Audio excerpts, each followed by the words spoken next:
Merci de nous choisir pour vous informer. Bienvenue dans cette édition de la soirée sur la RTNC2 Développement. Voici les titres.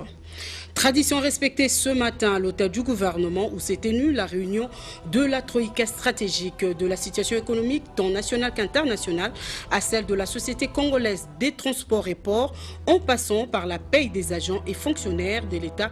Tous ces dossiers ont été passés au peigne fin. Des détails dans ce journal.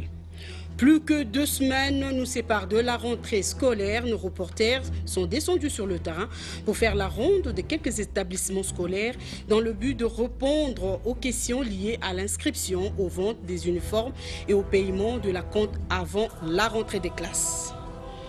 Trouver les solutions adéquates aux différents maux qui rongent la commune de Selembao, c'est à cet exercice que s'est livré ce lundi les acteurs étatiques et non étatiques de la commune de Selembao.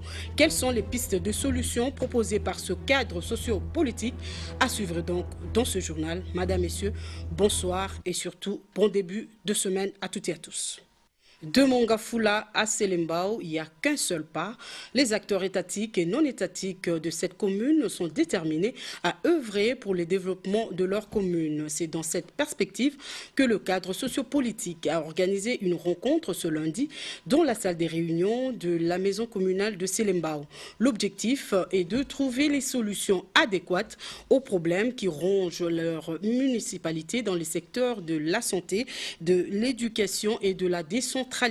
Suivez ce reportage de Apollinaire Kassonga, Christian Niamabo et Romain Gandou, rendu une fois de plus par Anastasie Ondindia.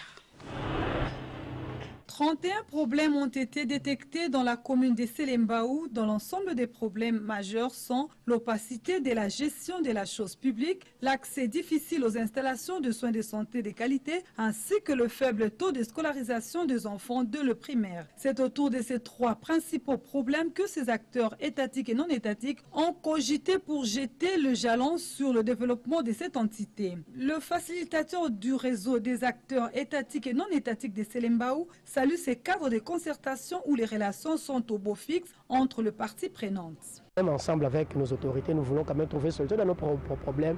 Et si ça demandera, nos autorités provinciales et nationales puissent intégrer ou bien puissent intervenir, nous allons voir ensemble comment faire un plaidoyer avec eux. Donc il y a déjà une bonne collaboration.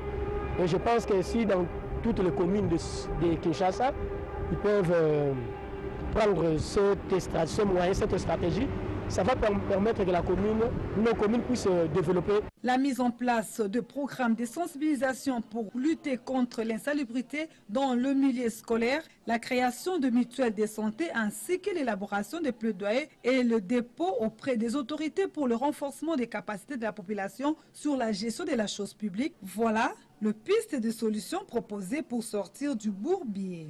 Voilà. Ce soir, merci de l'attention soutenue. Je vous retrouve le samedi prochain à la même heure et surtout avec le même plaisir. Au revoir.